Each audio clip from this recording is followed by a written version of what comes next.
L'invité d'honneur, vous le connaissez peut-être pas, mais c'est quelqu'un qui gagne à être connu. C'est un professionnel de santé déjà, qui est infirmier, qui a eu la malchance de se retrouver sur l'île de la Réunion et d'être la première victime de cette terrible série d'attaques qu'a connue l'île. Il a perdu une jambe, il s'est fait amputer haut, mais depuis, il a repris la vie grâce à l'océan. C'est de ça qu'il va venir nous parler. Je vous demande d'accueillir Éric Dargent.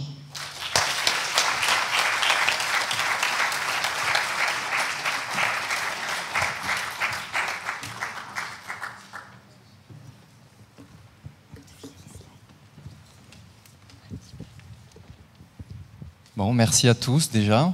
Merci à Guillaume Baruc de m'avoir invité. Je suis déjà très heureux d'être là parmi vous aujourd'hui.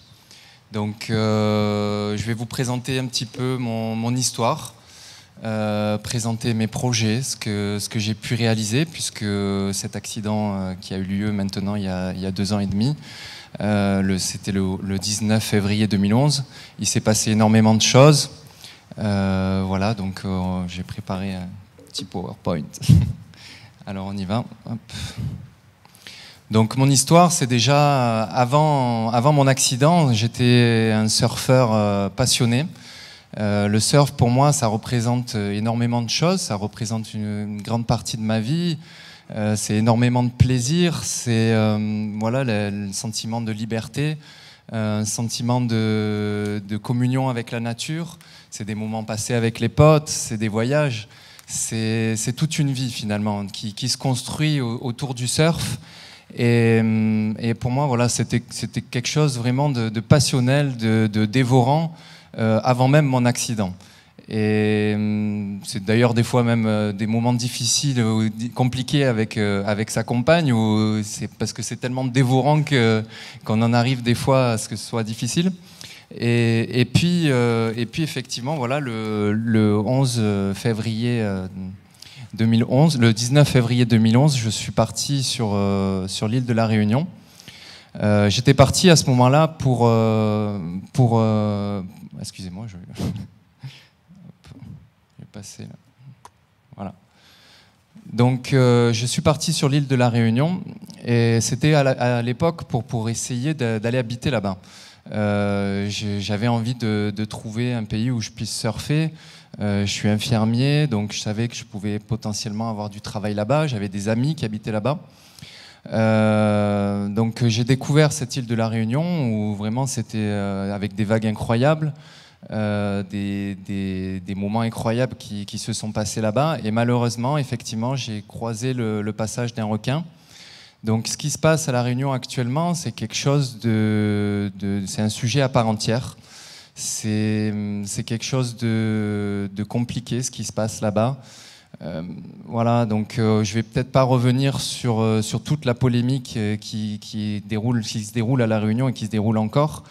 Par contre, c'est vrai que moi, le jour où je suis parti surfer, il faisait jour, c'était pas le coucher de soleil. L'eau n'était pas trouble, il y avait du monde à l'eau et les conditions étaient réunies pour aller surfer. Et voilà, donc je pense que je me suis retrouvé au mauvais endroit, au mauvais moment. Et donc l'attaque a été très rapide, ça s'est déroulé en quelques secondes. Ma vie a basculé à ce moment-là, c'est quelque chose de vraiment brutal. Bien sûr, ça n'était pas prévu. J'étais en vacances sur un endroit idyllique, en train de profiter. Et voilà, donc vraiment, ce que je voudrais que vous compreniez, c'est qu'à ce moment-là, j'ai vraiment failli mourir. C'était vraiment un moment difficile. Je me suis senti partir dans l'eau. Je ne contrôlais plus ce qui se passait quasiment. J'avais l'impression que c'était la fin pour moi. Et puis j'avais cette rage qui est née en moi. J'avais ma femme, mes enfants qui n'étaient pas loin, à 150 mètres, en train de manger une glace. Voilà, c'était vraiment une adrénaline qui est montée en moi, une espèce d'explosion en moi qui m'a poussé à vivre. J'avais besoin de vivre, j'avais besoin de continuer à voir mes enfants, j'avais besoin de continuer à travailler, j'avais besoin de continuer à surfer. Et ça m'a fait vraiment tenir à ce moment-là. J'ai eu aussi la chance d'avoir des surfeurs autour qui sont venus m'aider très rapidement. Voilà, c'est un véritable miracle que je sois ici aujourd'hui à vous parler. Donc vraiment, cette énergie qui était là à ce moment-là, elle ne m'a pas lâché depuis. C'est vraiment quelque chose qui est ancré en moi. Donc ensuite, après l'accident, bien sûr, ça a été l'hospitalisation. Voilà. Donc ça a été l'hospitalisation, la rééducation, cette envie de surfer, cette envie, comme je disais, de m'occuper toujours de ma famille, de pouvoir continuer à voyager avec ma famille, de pouvoir profiter de la vie. C'était toujours présent. Et cette envie de surfer était là, bien présente, ancrée en moi. Là, c'est vrai que je vous avoue, je ne savais pas trop quoi choisir comme photo pour exprimer après mon accident. Donc j'ai choisi cette photo où on me voit finalement avec mes deux jambes. C'est une des dernières photos où on me voit avant mon accident. Voilà, et finalement, mon envie, c'était aussi de pouvoir resurfer comme avant, de pouvoir profiter du surf à fond. Et de là est née cette idée de resurfer. Donc moi, vraiment, par rapport au départ, j'ai exprimé très rapidement cette intention. Et c'est vrai que j'ai rencontré beaucoup de médecins, beaucoup de kinés, beaucoup de gens dans le milieu médical qui m'ont dit ça ne sera pas possible. Tu as perdu ta jambe au-dessus du genou, c'est trop compliqué pour toi, il n'existe pas de prothèse, c'est terminé. Et c'est vrai que c'était un moment difficile. À la fois, ça m'a remonté encore plus, je crois, parce que j'ai eu encore plus envie de me battre. Et voilà, je vais vous présenter du coup le film que j'ai pu réaliser. Voilà, vous allez tout de suite comprendre que il est possible de surfer.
Voilà, et tout ça avec énormément de plaisir, bien sûr, pour réaliser tout ça. Et c'est vrai que je continue d'avancer. Alors, les moyens pour y arriver, hop, on va l'arrêter avant qu'il redémarre.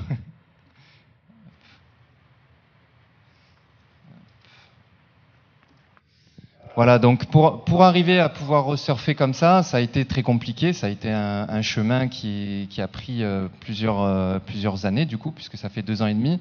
À la fois, ça a été très rapide, et à la fois, ça a été long pour moi. Je veux toujours que ça aille plus vite, en fait.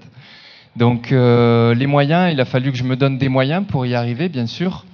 Les premiers moyens, ben, forcément, c'est les moyens physiques et psychologiques. Donc j'ai énormément travaillé au niveau de la rééducation, au niveau de la proprioception, au niveau de l'équilibre.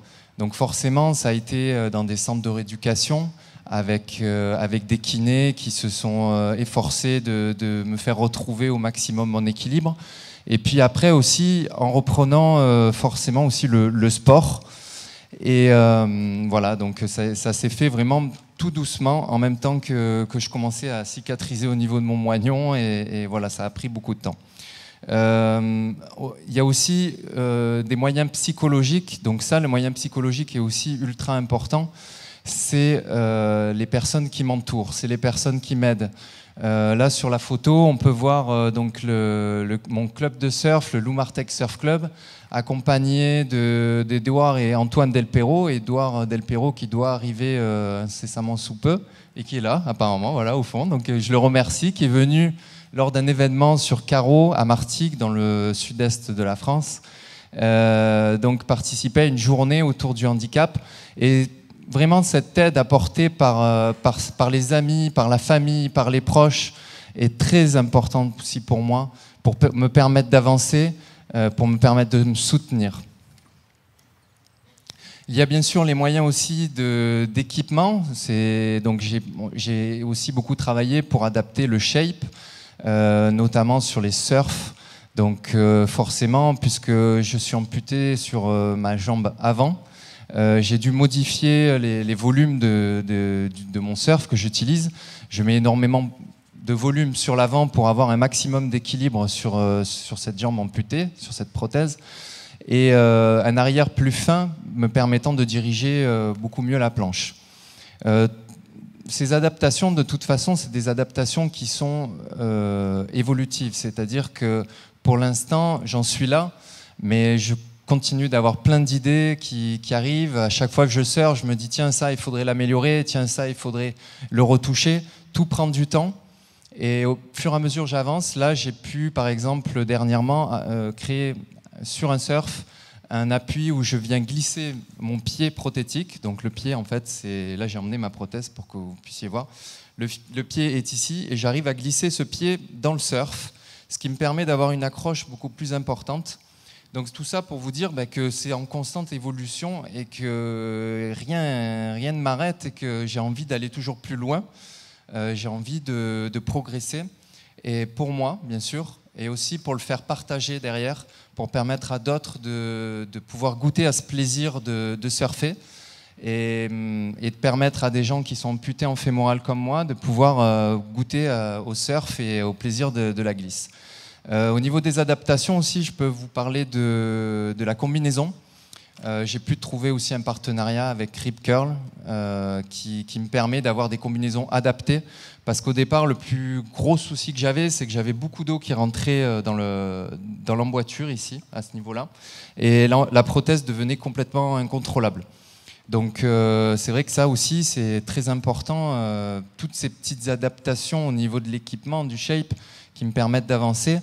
Il y a d'autres adaptations, bien sûr, sur d'autres sports différents, puisque je ne fais pas que du surf, je fais aussi du snowboard, je fais du VTT, je fais du skate, beaucoup de sports de glisse. Et sur chaque sport, on adapte des pieds différents. Voilà. Et donc cette prothèse est omniprésente en fait dans les sports. Donc on va revenir dessus, sur cette prothèse, et comment j'ai pu arriver à avoir une prothèse comme ça.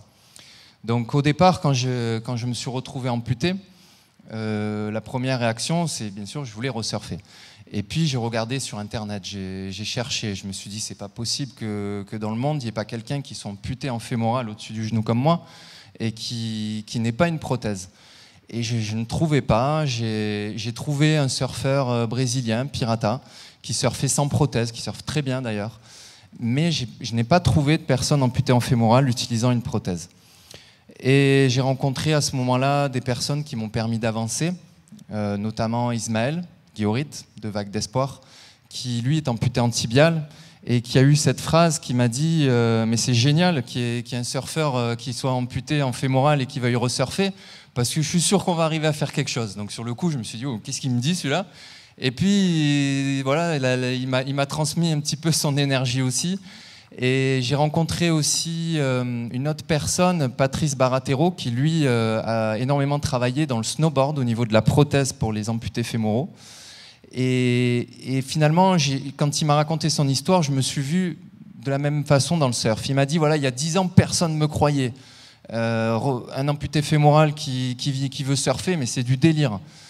Et au fur et à mesure de se battre, d'essayer de trouver les bonnes personnes, de trouver les moyens, petit à petit, il a réussi. Et aujourd'hui, il existe des prothèses aussi performantes pour aller dans le snowboard, malheureusement, qui ne sont pas adaptables dans le surf parce que trop lourdes.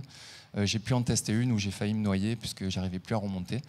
Voilà, donc tout ça pour dire que j'ai pris un petit peu l'exemple sur d'autres personnes et que finalement, à force de chercher, je suis tombé sur un prothésiste qui m'est venu en aide, qui s'appelle Monsieur Bertrand Touré-Couder, qui est sur Marseille, et qui a bien voulu m'aider en me disant, écoute, j'ai jamais vu ça, mais on va te prêter un genou, on va te prêter du matériel, parce qu'il faut savoir que ça coûte très cher, et on va tester. Alors au départ, j'ai testé avec une prothèse toute simple de mécanique, de marche, mais ça ne fonctionnait pas du tout. Je me suis retrouvé avec des sessions où je faisais que tomber, jeter la planche en l'air, hurler, les gens me prenaient pour un fou, un malade. Voilà, c'était des moments vraiment de rage intense aussi. Et puis j'ai eu l'idée à ce moment-là de mettre des sandos de fusil harpon sur mon genou. Et là, j'ai commencé à retrouver de la flexion. Donc vraiment, pour que vous puissiez vous imaginer, c'est ce mouvement-là qu'il faut arriver à recréer. C'est un mouvement qui n'a rien à voir avec la marche, qui est vraiment spécifique au sport, et notamment au sport de glisse. Et cette retenue avec ces sandos de fusil harpon fixés me permettait de retenir ce genou. Et là, j'ai commencé à prendre quelques vagues. Là, j'ai commencé vraiment à réaliser que c'était possible et qu'il y avait quelque chose là-dedans. Et puis, petit à petit, à force de chercher aussi, je suis tombé sur une prothèse qui vient des États-Unis, donc ce genou qu'on voit là sur le côté, et qui était fait à la base pour le VTT de descente. Et grâce à Proteor, j'ai pu me procurer ce matériel et j'ai pu le tester en surf. Et ce qui m'a permis d'évoluer. Et comme pour l'évolution des équipements, de ma proprioception, c'est tout en évolution. C'est-à-dire qu'aujourd'hui, on a ça, demain, on aura autre chose. Finalement, dans ce monde de la prothèse, il n'y a pas de limite. On a toujours envie d'améliorer, on a toujours envie d'aller plus loin et d'essayer de procurer un maximum de sensations qui se rapprochent d'une sensation de surfeur valide. Voilà donc le but. Donc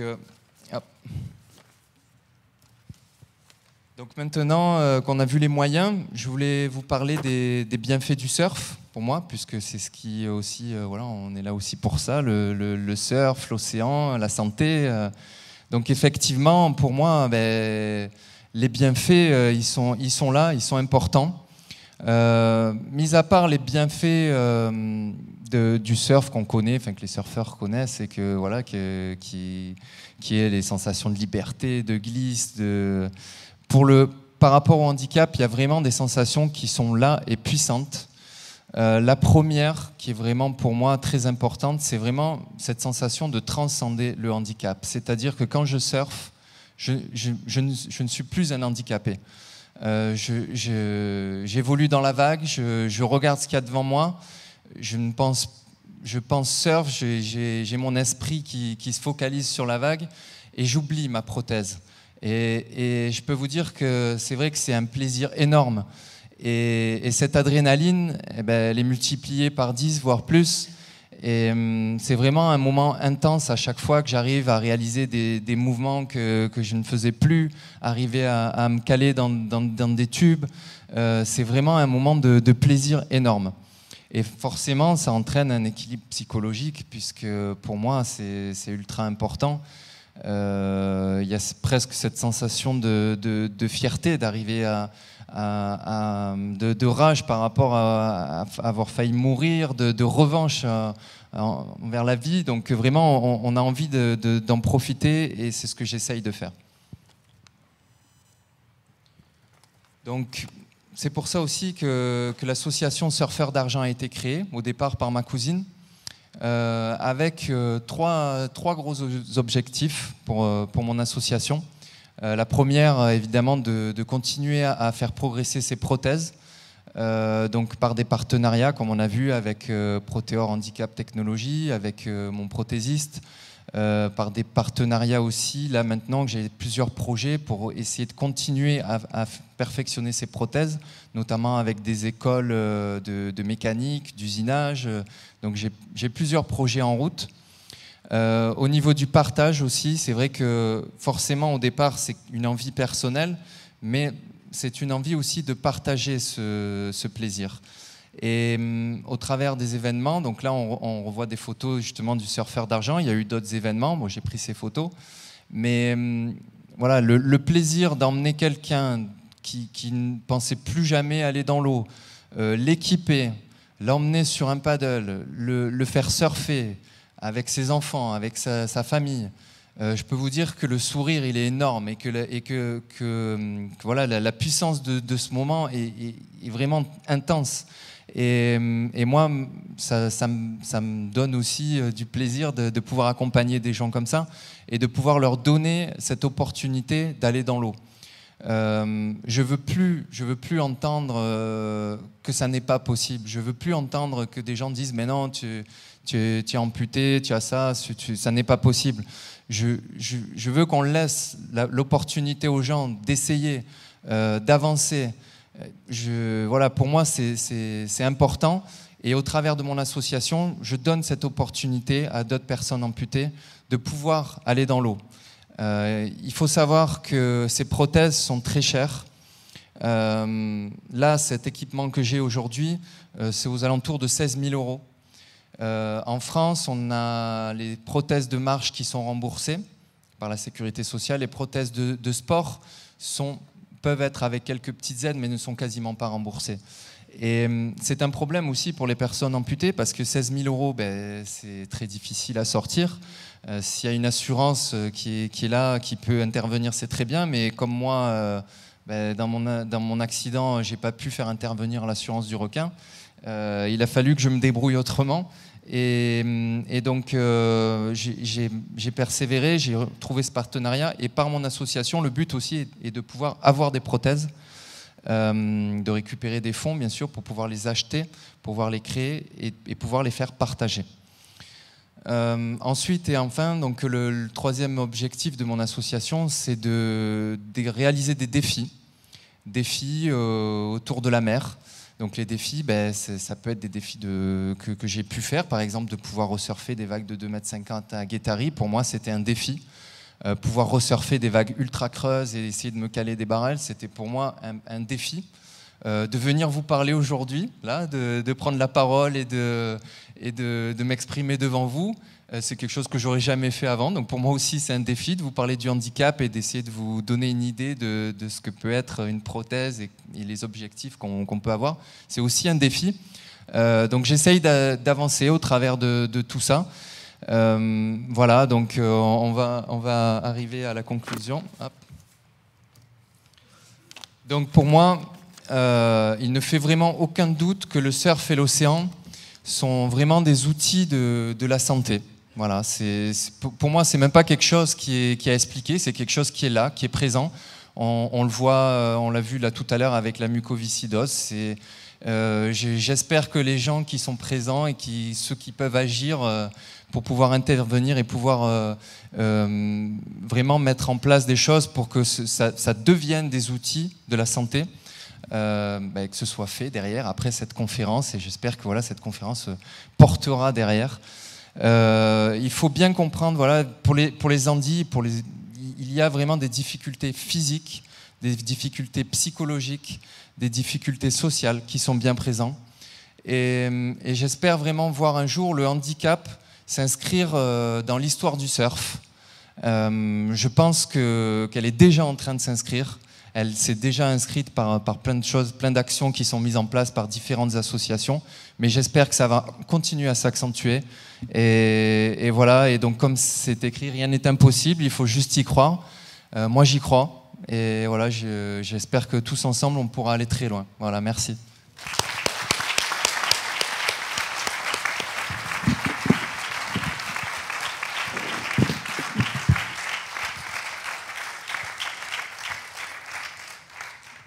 Alors merci infiniment Eric pour ce témoignage poignant. Avant de quitter la scène, on a une petite surprise pour toi. Je vous disais tout à l'heure que le champion du monde de surf malheureusement ne pouvait pas être là cette année, mais on a mieux. On a le champion du monde de longboard qui est là, et en plus il est biarro. Je vous demande d'applaudir Antoine Delperro et son frère Édouard, s'il veut venir sur scène également.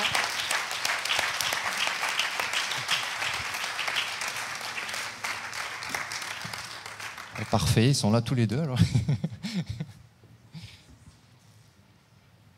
Ça me fait très plaisir encore de les revoir, voilà. Et ils font partie de ces gens qui me soutiennent et qui font avancer aussi le handicap. Merci beaucoup.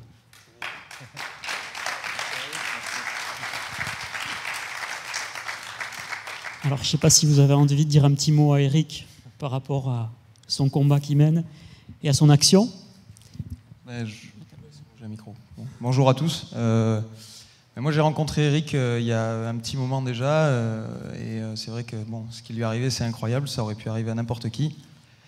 On a participé, comme il disait tout à l'heure, à un de ces événements qu'il a organisé sur la côte de Saucé-les-Pins vers Marseille, puisque nous sommes originaires de Marseille, biarro, mais bon, on reste marseillais quand même, dans le cœur. Et du coup on a participé à cet événement et moi ce que j'ai vu pendant cette journée c'est quelqu'un avec une motivation et une énergie incroyable et de vouloir faire partager en plus son handicap aux autres qui sont handicapés et essayer de les faire surfer, d'essayer de partager ta passion parce que non seulement tu te bouges pour continuer à exercer ta passion, ce qui est déjà monstrueux, mais en plus tu as envie de la faire partager aux autres, donc c'est vraiment magnifique et je pense que tu es un exemple pour nous tous et voilà, et je te remercie pour ça. Ouais. Merci.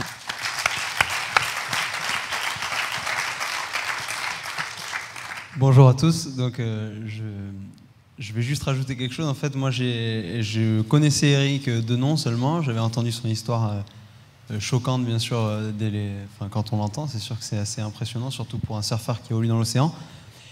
Et la première fois que je t'ai rencontré, Eric, c'était sur la Côte Bleue, sur une vague vraiment difficile que j'ai découvert par moi-même et il n'y avait personne dans l'eau, aucun Méditerranéen n'est allé dans l'eau. J'étais avec un copain qui s'appelle Arthur Bourbon, on était venu surfer cette vague assez mythique et il y a Eric qui nous a rejoints et je vous avoue que là j'étais vraiment il m'a fait halluciner tout simplement parce qu'il a une prothèse, c'est pas facile de surfer avec et les vagues étaient vraiment faisaient 2 mètres et étaient très très creuses et c'était vraiment pas évident même pour nous, donc franchement, chapeau, c'était assez impressionnant, vraiment, et merci d'avoir été à l'eau avec nous quand même.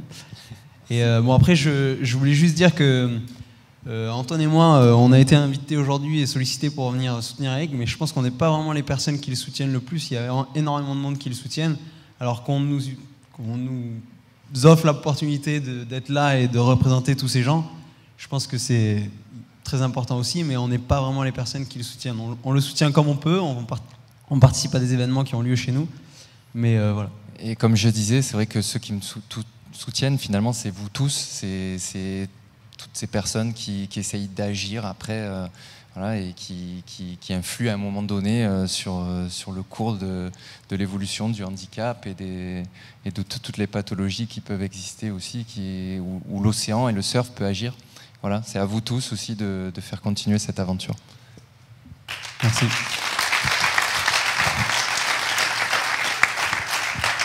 Alors merci à tous. N'hésitez pas à aller visiter le stand d'Éric Dargent s'il est encore voilà, avec une petite expo photo. S'il y a d'autres questions, je suis là. Et à soutenir son association qui le mérite, hein, parce que voilà. Et tu disais que c'était ton premier speech. Je crois que c'est pas le dernier, parce que vu ton aisance sur scène, je crois qu'on va t'inviter un peu partout. Alors, pour finir avec cette thématique, on a parlé des bienfaits du surf. Le surf, c'est bénéfique pour les personnes handicapées, mais aussi valides. Vous pouvez vous asseoir hein, si vous voulez.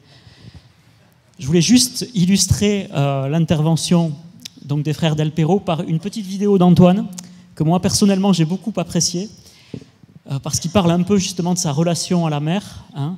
Donc on va regarder juste un extrait déjà pour que vous voyez des images. Voilà.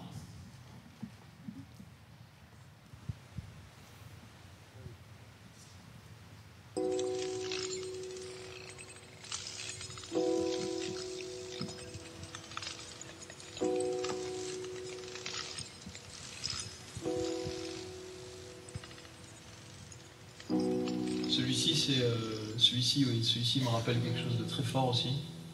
Oxbow World Longboard Championship. Et c'était à Maka'a, à Hawaï, donc parmi les Hawaïens, et j'étais en finale contre un Hawaïen, et sur le podium, je me suis retrouvé entre 3 Hawaïens. J'étais le seul petit Français au milieu de tous ces Hawaïens. Et des légendes en plus, des mecs comme Rusty Keolana, Bonga Perkins et Dwayne De Soto qui avaient gagné cette année-là contre moi. Et c'est des mecs que je regardais quand j'étais gamin, donc c'est incroyable de m'être retrouvé au milieu de ces mecs-là sur le podium. Donc celui-là, je le garde précieusement, c'est un bon souvenir.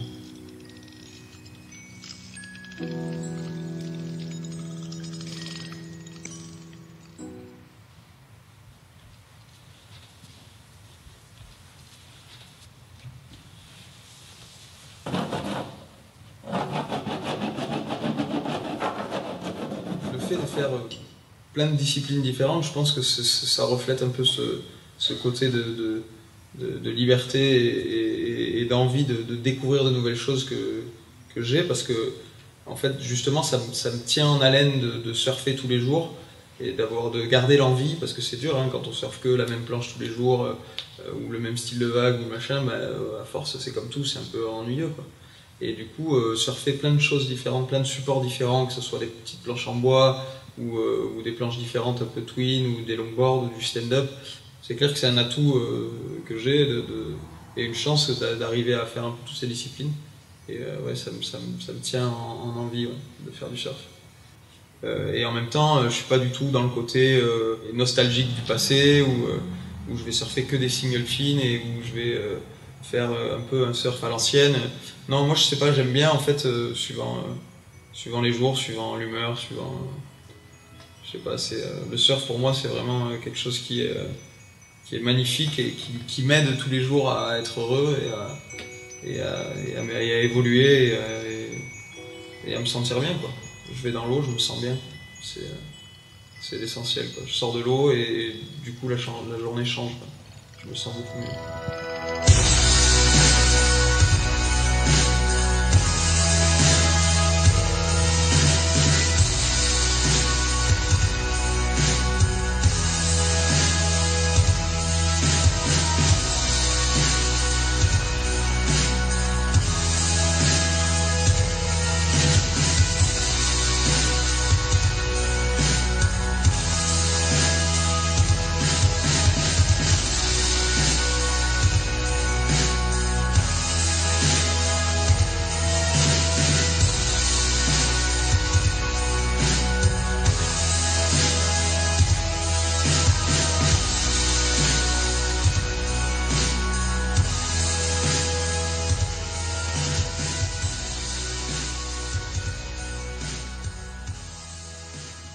Bon, voilà, un petit extrait.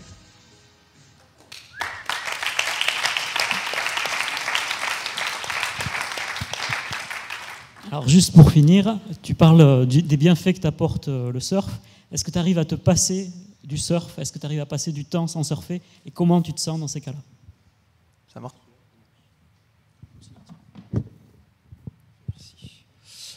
Est-ce que j'arrive à me passer du surf? De plus en plus, j'ai découvert un autre sport qui est la pelote basque aussi, que j'aime beaucoup. Mais non, en fait, c'est clair que, comme je le disais dans la vidéo, l'océan et l'énergie que ça peut apporter et que ça peut amener aux gens, à n'importe qui, ne serait-ce que se baigner. Moi j'ai un exemple, par exemple, moi j'ai habité à la Côte des Basques pendant longtemps. Et il y a une petite dame qui habite au Sunset qui est très âgée maintenant et qu'on l'appelle la méduse. Parce qu'elle va toujours se baigner en méduse, vous savez, les chaussures qu'on utilisait quand on était petit. Comment ? Fais attention, elle est peut-être dans la salle. Elle est peut-être dans la salle, oui, je ne sais pas. Mais si elle m'entend, en tout cas... non, je rigole. Bah, en tout cas, c'est assez incroyable parce que cette dame va aller se baigner tous les jours de l'année. Et qu'il fasse beau ou que ce soit la tempête et qu'il fasse moins 15, même en plein hiver, elle allait avec son maillot et ses méduses pour peut-être pas se faire mal aux pieds avec les rochers à la Côte des Basques. Et elle se trempait dans l'eau et je pense que c'est pour ça qu'elle est peut-être encore en vie aujourd'hui et qu'il la maintient en bonne santé. Ouais. Exactement. Vous n'étiez pas là, mais c'est exactement ce qu'on a raconté avant que vous arriviez. Donc c'est intéressant que tu dises ça. Et toi, Édouard, qu'est-ce que le surf t'apporte à ton bien-être quotidien ? Moi, il a tout simplement changé ma vie, ça c'est sûr. Mais comme disait Antoine, c'est vrai qu'il y a beaucoup d'énergie positive et autour du surf et autour des gens qui surfent, qui nous portent tous vers le haut et qui nous font grandir. Donc c'est vrai que moi, je peux pas m'en passer, mais on a, comme tout le monde, des périodes où on n'a pas envie de surfer, heureusement. Non, c'est sûr qu'être dans l'eau, ça nous apporte quelque chose d'unique. Et on a la chance de pouvoir le faire. Donc, voilà. Alors, merci beaucoup pour votre témoignage, à vous trois. Je vais vous demander de les raccompagner sous les applaudissements.